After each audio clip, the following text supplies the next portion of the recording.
कैसे आप लोग? बढ़िया। सो स्टूडेंट्स, आज हम देखने वाले हैं सॉलिड स्फीयर और होलो स्फीयर के अंदर पोटेंशियल कितना होता है। देखिए, आपके टेक्स्ट बुक का पहला ही क्वेश्चन इसी कॉन्सेप्ट पे बेस्ड है। साथ ही साथ हमारा अर्थ क्या है? हमारा अर्थ एक स्फीयर है। जैसे कि हमने हमारे पहले लेक्चर में डिस्कस किया था कि अगर मैं अर्थ में से जो लैंड है उसको मान लूं कि वो नहीं है, एज्यूम करो कि जमीन है ही नहीं, तो पूरा अर्थ क्या हो जाएगा? एक होलो स्फीयर हो जाएगा। फिर अर्थ के बाहर, अर्थ के सरफेस में और अर्थ के अंदर कुछ ना कुछ पोटेंशियल होगी। वो क्या पोटेंशियल होगी वो हम देखेंगे। अब जमीन तो है, प्रैक्टिकली जमीन तो है ही। सो जब हम जमीन के ऊपर खड़े हैं मतलब हम एक सॉलिड स्फीयर के ऊपर खड़े हैं, तो उस सॉलिड स्फीयर के about the surface, on the surface and below the surface कितना पोटेंशियल होगा वो हमें देखना है। मैं आपको साथ ही साथ ग्रेविटेशनल फील्ड की फॉर्मूला बताते जाऊंगा। बच्चा लोग, हमने ग्रेविटेशनल फील्ड की फॉर्मूला पहले डेराइव कर चुके हैं स्फीयर के लिए, तो आज हम डेरिवेशन उसका नहीं देखेंगे, बट यस उसकी नॉर्मल फॉर्मूला देखेंगे। तो आइए चलिए शुरू करें।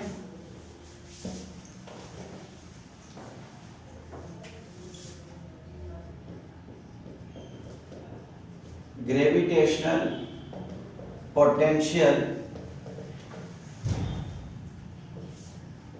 Of spheres. सबसे पहले हम बात करते हैं होलो स्फीयर की। देखो बच्चा लोग, इसका डेरिवेशन कभी कभार पूछ लिया जा सकता है, बहुत छोटे छोटे डेरिवेशन है। प्लीज इसको याद रखिएगा, तरीका हर किसी में सेम ही है इंटीग्रेट करने का। देखो, आपके 99% डेरिवेशन जो है ना वो डिफरेंशिएशन और इंटीग्रेशन पे आके खत्म हो जाता है। 99% सिर्फ 11th में नहीं बल्कि 12th में भी यही चीज रहेगी। एंड आज जो हम टॉपिक देखने जा रहे हैं स्टूडेंट्स, वो सेम चीज आप 12th में भी देखेंगे, चैप्टर नंबर 2 में। वहां पे भी हमको इलेक्ट्रिकल फील्ड देके रखी होगी और इलेक्ट्रिकल पोटेंशियल निकालने को कहा जाएगा। जैसे आज हम ग्रेविटेशनल पोटेंशियल निकालेंगे, सिमिलरली इलेक्ट्रिकल पोटेंशियल हमको वहां पे निकालना होगा। सेम फॉर्मूला, मतलब खाली टर्म्स चेंज हो जाएंगे, बाकी फॉर्मूला का पैटर्न सेम रहेगा, तरीका सेम रहेगा, कॉन्सेप्ट सेम रहेंगे, सब कुछ सेम रहेगा। ओके, सो ये हमने ले लिया एक होलो स्फीयर। एक पॉइंट हम ले लेते हैं इसके बाहर, एक पॉइंट ले लेते हैं इसके सरफेस पे, और एक पॉइंट हम ले लेते हैं इसके अंदर कहीं। ओके, और ये जो सरफेस है ये कितना हो जाएगा? Equal to radius. बच्चा, कैपिटल आर इस स्फीयर की रेडियस है, ठीक है। पहले हम आउटसाइड की बात करते हैं। आउटसाइड दी होलो स्फीयर कितना हो जाएगा? हमने ग्रेविटेशनल फील्ड कितनी देखी थी उस समय? इसका मास ले लो m और रेडियस है capital R। So gravitational field कितनी थी? gm/r² out of the sphere r distance पे। सो कितनी देखी थी? gm/r²। अब इसके रिलेटेड पोटेंशियल कितनी आ जाएगी बाहर देखते हैं। तो बच्चा, पोटेंशियल कितनी आएगी मैं आपको अभी से बता देता हूं, डेरिवेशन भी उसका देखेंगे। v = gm/r, ये आ जाएगी पोटेंशियल आउटसाइड। तो मैं इसको बोल देता हूं VO, इसको बोल देता हूं EU। देखिए कैसे आई है। ओके, हमारे पास फॉर्मूला है फील्ड = dV/dr। ओके, इसको यहां ले लेते हैं। सो dV = E dr।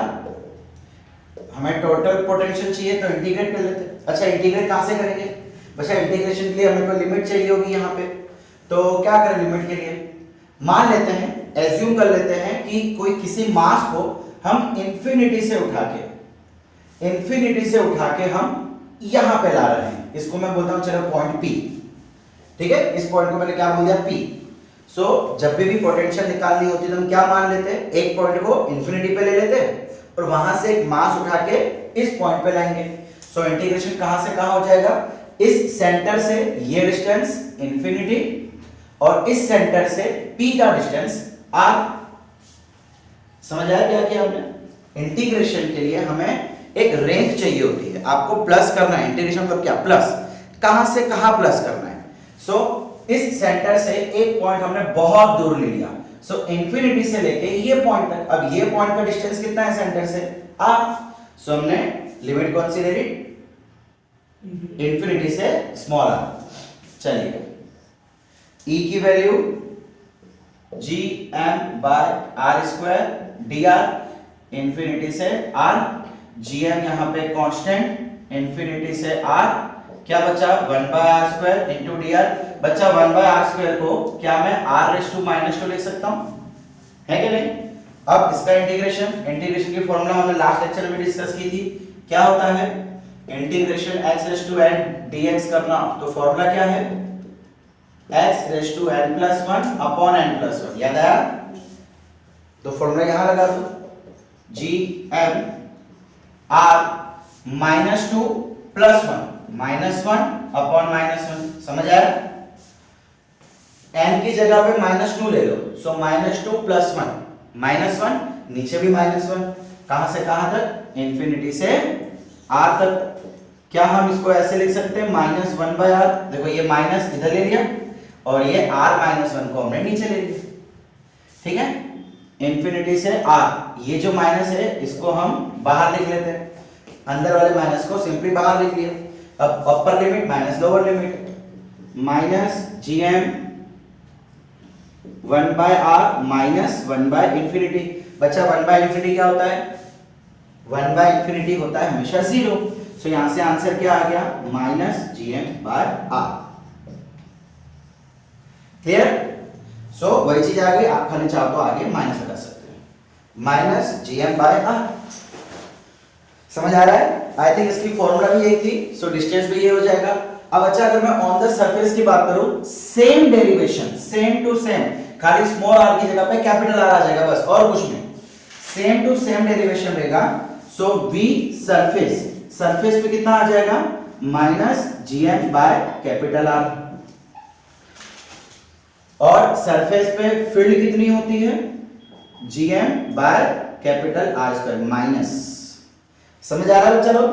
सरफेस पे ये फील्ड थी जो हमने पहले डेराइव की थी, और उसके डिपेंडिंग पोटेंशियल सेम मेथड से डेरिवेशन होगा, सिर्फ यहां पे capital R capital R capital R आ जाएगा।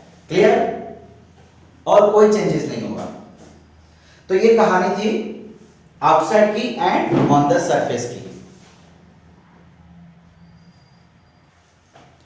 ओके, अब अच्छा हम बात करते हैं इनसाइड, इस पॉइंट पे, इसको चले पॉइंट क्यू ले लेते हैं। अब अगर आपको याद हो तो ये अंदर होलो स्फीयर के अंदर फील्ड आती थी 0, याद आया कुछ।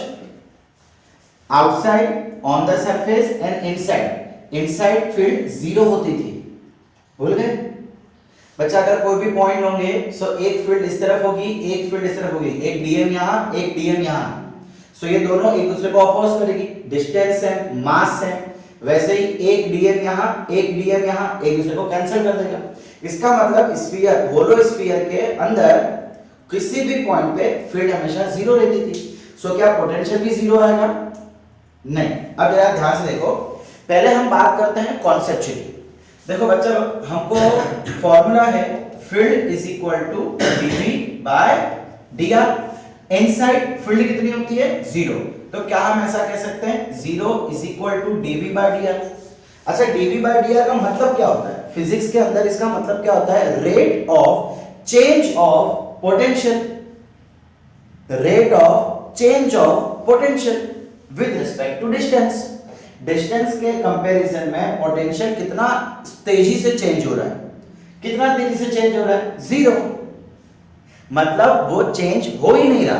देखो बच्चा लोग, हम जब बात करते हैं ना कंजर्वेशन ऑफ मोमेंटम की, सो वहां पे हम क्या देखते थे कि अगर नेट फोर्स 0 है सो चेंज इन मोमेंटम 0 है। चेंज इन मोमेंटम 0, अरे चेंज 0 मतलब चेंज हुआ ही नहीं, चेंज हुआ ही नहीं, इसका मतलब जो पोटेंशियल है वो कैसा हो जाएगा कांस्टेंट हो जाएगा।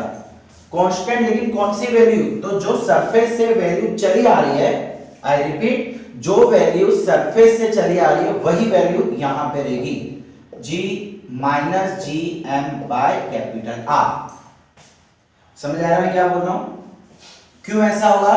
देखो field inside the sphere is 0, तो dv by dr 0, dv by dr मतलब क्या होता है change in potential with respect to distance. अब चेंज इन पोटेंशियल 0 है, किसी भी चीज का चेंज ना होना, जीरो होना, मतलब वो कांस्टेंट है। सो पोटेंशियल कैसा हो गया, कांस्टेंट। कौन सा कांस्टेंट, तो जे सरफेस पे जो वैल्यू थी वहां से कांस्टेंट, समझ आ रहा है, इसीलिए सरफेस पे वैल्यू इतनी थी, सो यही वैल्यू आपको इनसाइड मिल जाएगी। अब इसका डेरिवेशन देखना है, वो भी पॉसिबल है, आइए।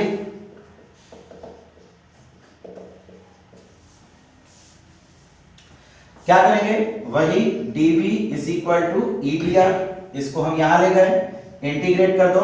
इंटीग्रेशन कहां से करेंगे, इन्फिनिटी से ये पॉइंट आ तक नहीं। अब यहां पे थोड़ा सा चेंज आएगा। देखो बच्चा एक्चुअली हो क्या रहा है कि यहां पे फील्ड थी एकदम से जीरो हो गया। मतलब कोई भी चीज जब सडनली जीरो हो जावे तो हम उस केस में इंटीग्रेशन इन्फिनिटी से नहीं कर सकते। ये मैथ्स का एक कॉन्सेप्ट है, फिजिक्स का नहीं है, ये मैथ्स का एक कॉन्सेप्ट है कि अगर कोई भी चीज सडनली जीरो हो जाती है तो मैथ्स में कहा जाता है कि फंक्शन डिसकंटिन्यू हो गया। अगर आपने 11th में इस चीज के बारे में नहीं सुना है तो 12th में आप इस चीज को पढ़ेंगे, फंक्शन डिसकंटिन्यू हो गया। सो डिसकंटिन्यू होने के लिए जहां से डिसकंटिन्यू हुआ वहां से इंटीग्रेशन लेना पड़ता है, आप इंफिनिटी से नहीं ले सकते। समझ आ रहा है, यहां पे फील्ड थी इधर भी थी, लेकिन जैसे ही इसके अंदर आए, जैसे ही इसके अंदर घुसे तुरंत ही जीरो हो गई, मतलब सडन चेंज आया। पहले अगर फील्ड इतनी थी एकदम से जीरो, सडन चेंज होने की वजह से मैथ्स में कहा जाता है फंक्शन डिसकंटिन्यू हो गया। सो इंटीग्रेशन की वैल्यू वहीं से लेनी पड़ेगी जहां से वो डिसकंटिन्यू हुआ।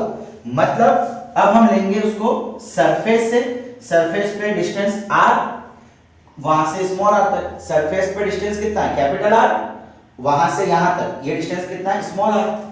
समझ आ रहा है, ओके। दूसरा, अच्छा चेंज इन पोटेंशियल को बच्चा लोग क्या मैं ऐसा लिख सकता हूं,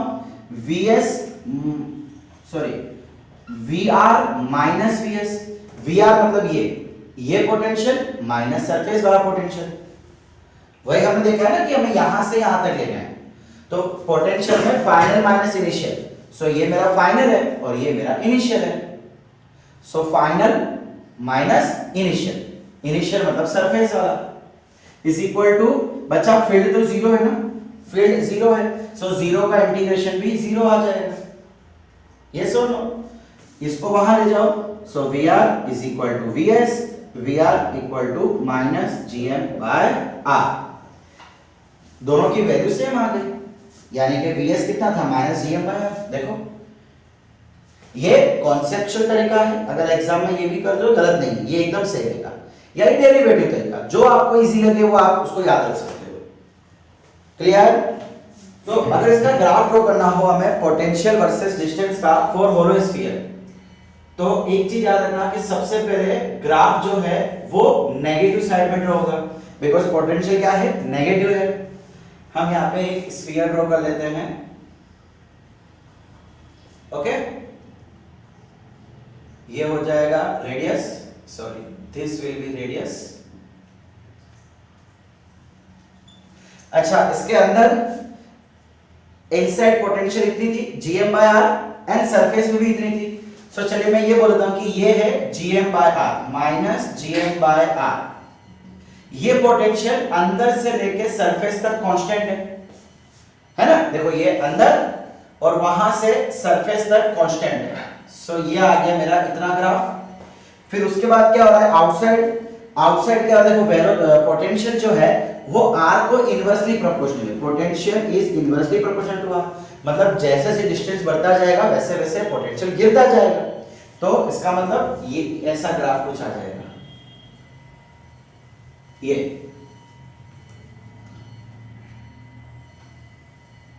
ओके, एंड इंफिनिटी पे जाके ये कहीं जीरो हो जाएगा। देखो जैसे आप R को इंफिनिटी ले लो तो ये जीरो हो जाएगा, तो वो भी ग्राफ दिखा रहा है। सो ये रहेगा ग्राफ। नीचे क्यों ड्रॉ किया, नेगेटिव एक्सिस पे इसको ड्रॉ करना है, बिकॉज पोटेंशियल माइनस आ रहा है हर केस में। चलिए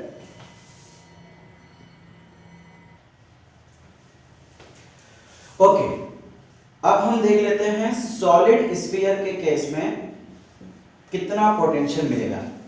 सो ये हमने ले लिया एक सॉलिड स्फीयर, सिमिलरली एक बाहर पॉइंट, एक सरफेस पे पॉइंट और एक अंदर पॉइंट। डिस्टेंस r, यहाँ पे r equal to capital R and यहाँ पे भी स्मॉल r। बच्चा अगर आपको याद हो सॉलिड स्फीयर के लिए फील्ड आउटसाइड कितनी आ रही थी, सेम gm/r। याद आ रहा है कुछ? होलो स्फीयर और सॉलिड स्फीयर में चेंजेस होता है अंदर के लिए, बाकी बाहर और सरफेस पे सब कुछ सेम रहता है।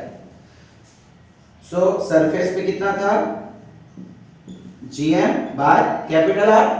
और बच्चा लोग इस बार अंदर फील्ड जीरो नहीं थी, बल्कि एक स्पेशल केस मिलता था, बहुत ही फेमस फॉर्मूला है gm/R3। ये आपको याद रखना है। अगर आपको याद ना हो तो आप इसका डेरिवेशन हमारे पहले वाले वीडियो में भी देख सकते हैं, ठीक है। अब अगर मैं इसके लिए पोटेंशियल निकालूं तो जो डेरिवेशन हमने होलो के लिए किया, सेम डेरिवेशन इसके लिए भी हो जाएगा, वही gm/R स्क्वायर। सो अगर मेरे को आउटसाइड पोटेंशियल निकालना हो तो वो हो जाएगा -gm/r।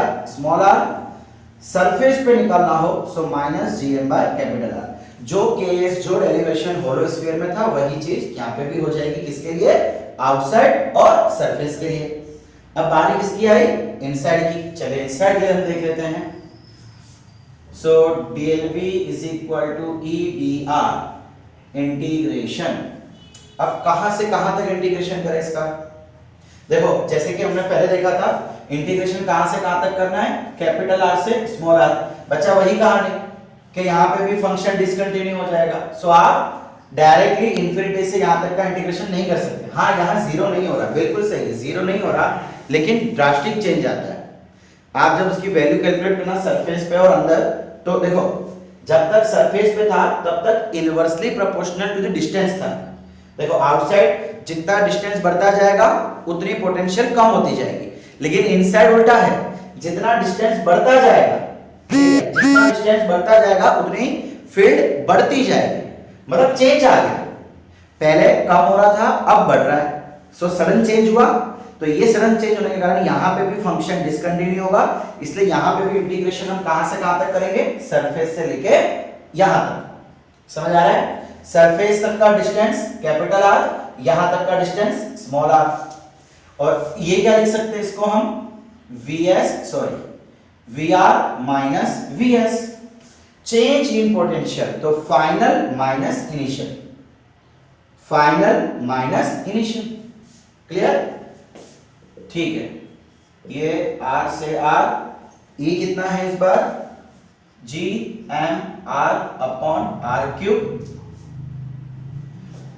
अच्छा डेरिवेशन इसी है, बस खाली थोड़ा मैथमेटिकल आगे चीजें करनी है।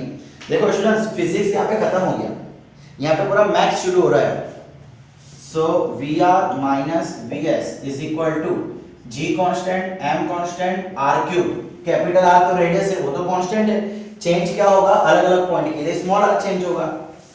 सो ये आ गया R dr VR minus VS। बच्चा सरफेस का पोटेंशियल है हमारे पास, इसको वहां लिख देता हूं, -gm/r।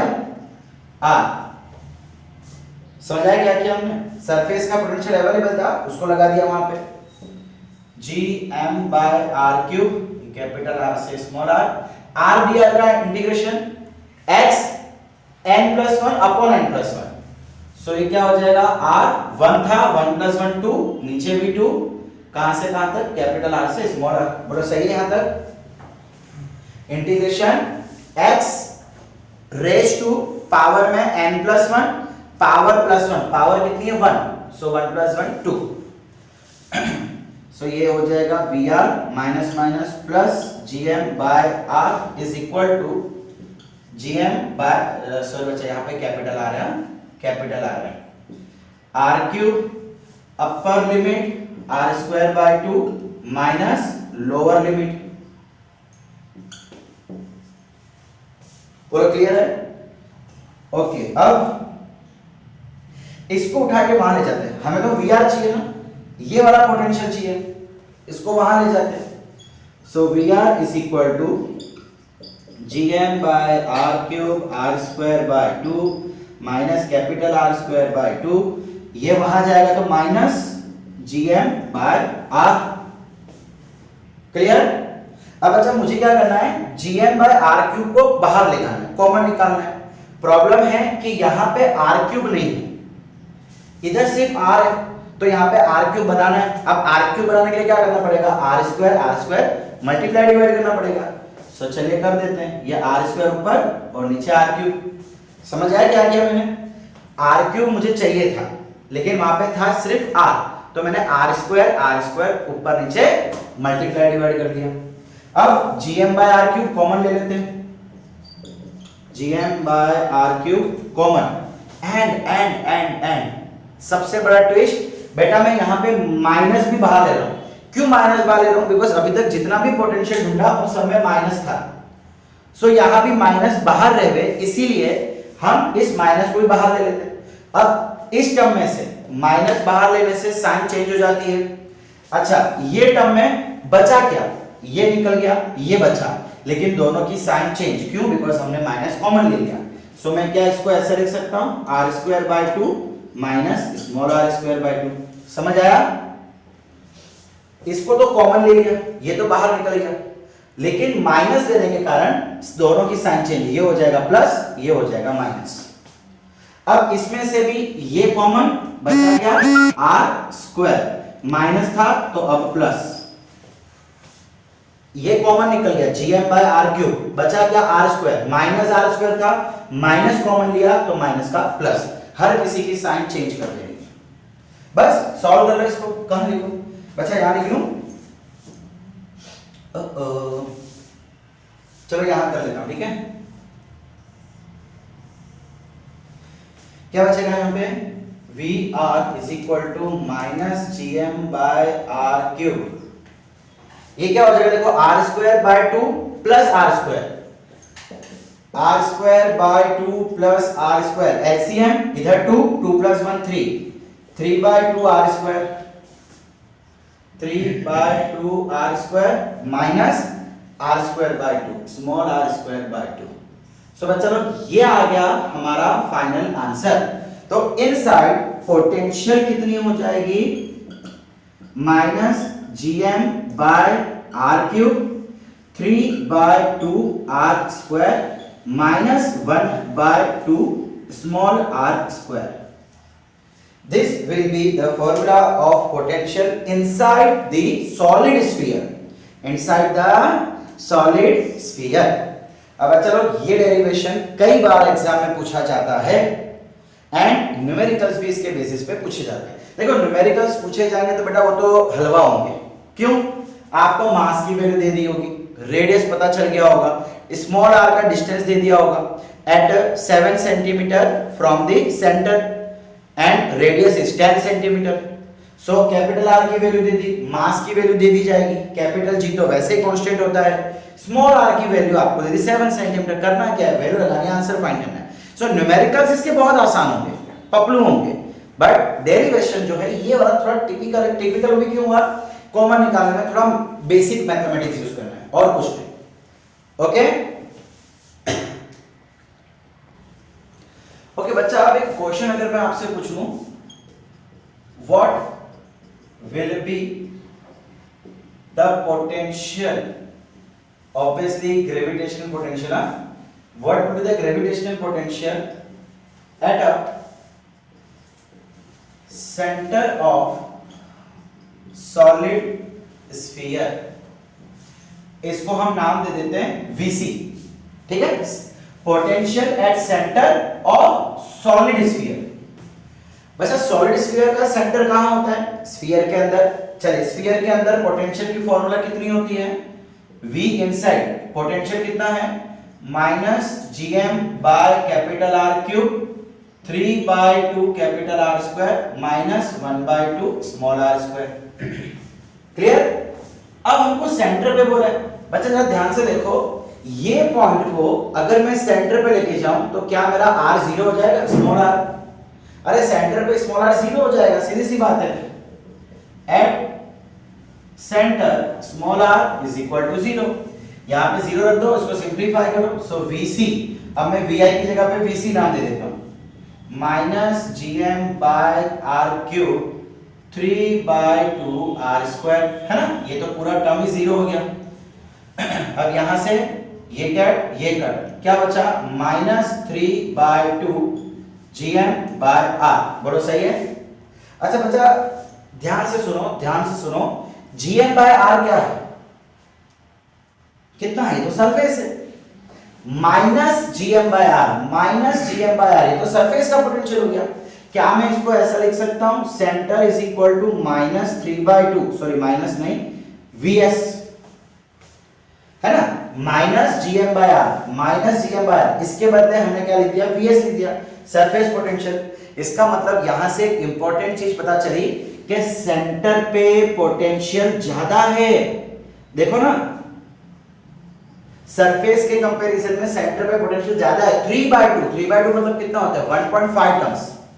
3/2 कितना होता है, 1.5। सो सेंटर का पोटेंशियल 1.5 टाइम्स ज्यादा है सरफेस के पोटेंशियल से। गेटिंग? देखो तो मैंने स्टार्टिंग में आपको यही तो कहा था कि आप जैसे अंदर आते जाएंगे वैसे पोटेंशियल बढ़ती जाएगी धीमे धीमे। अर्थ के सेंटर पे जाना इतना आसान नहीं है, अर्थ से ऊपर जाना जितना आसान है उतना आसान अर्थ के अंदर जाना नहीं है, ये फैक्ट है। आप अर्थ के ऊपर देखो ना, रॉकेट चला जाता है, लेकिन आप एक रॉकेट को अंदर लेके जाओ, एक कॉमेट जो इतनी जबरदस्त स्पीड में गिरता है ना, मीटियोर्स, वो भी अर्थ के कुछ ही डेप्थ तक जा सकता है, एकदम अंदर तक जा ही नहीं सकता। तो ये वही दिखा रहा है कि सेंटर पे जाना अत्यंत मुश्किल है। ओके, अगर मैं इसका ग्राफ ड्रॉ करूं तो इसका ग्राफ भी पहले जैसे कुछ आएगा, थोड़ा सा चेंज होगा। देखिए अगेन ग्राफ नेगेटिव पे आएगा बिकॉज माइनस है पोटेंशियल। ये हम यहां पे स्फीयर ड्रॉ कर लेते हैं, ये इसका अंदर का पार्ट। ओके बस लोग, सरफेस पे कितनी पोटेंशियल है, -GM/R। तो सरफेस की पोटेंशियल चलो मैं ये दे देता हूं, ठीक है, इसको बोल देता हूं सरफेस पोटेंशियल। सो एक पॉइंट तो ये हो गया सरफेस पोटेंशियल, एक पॉइंट ये हो गया। अब इसके अंदर, इसके सेंटर पे कितना ग्राफ है, सेंटर पे 1.5 टाइम्स। तो चलिए मैं ये सेंटर ले लेता हूं। सो एक पॉइंट तो ये हो जाएगा बच्चा, ये इसको हम सेंटर मान के चल रहे हैं अभी। तो एक ये सेंटर, एक ये सरफेस, और जैसे ही बाहर आएंगे, बाहर आते ही इनवर्सली प्रोपोर्शनल टू R, यानी कि अब की बार आपका ग्राफ कुछ ऐसा बन जाएगा, ठीक है।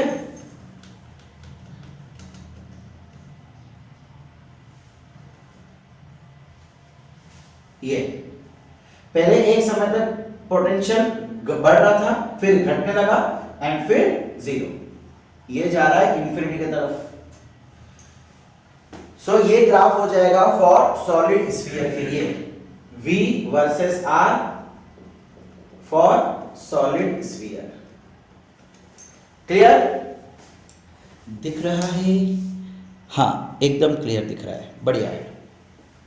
ओके स्टूडेंट्स, तो बच्चा लोग आज का लेक्चर हम यहीं तक सीमित रखते हैं। हमने आज सॉलिड स्फीयर के बारे में काफी सारी चीजें देखी है। इससे पहले जब हमने स्फीयर लिया था तो हमने उसका ग्रेविटेशनल फील्ड के बारे में बात की थी, और आज हमने उसी ग्रेविटेशनल फील्ड से पोटेंशियल निकालना देखा।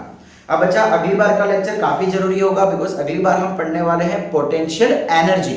अभी तक हम क्या देख रहे थे, सिर्फ पोटेंशियल देख रहे थे। अब अगली बार हम देखेंगे potential energy, gravitational potential energy, ठीक है।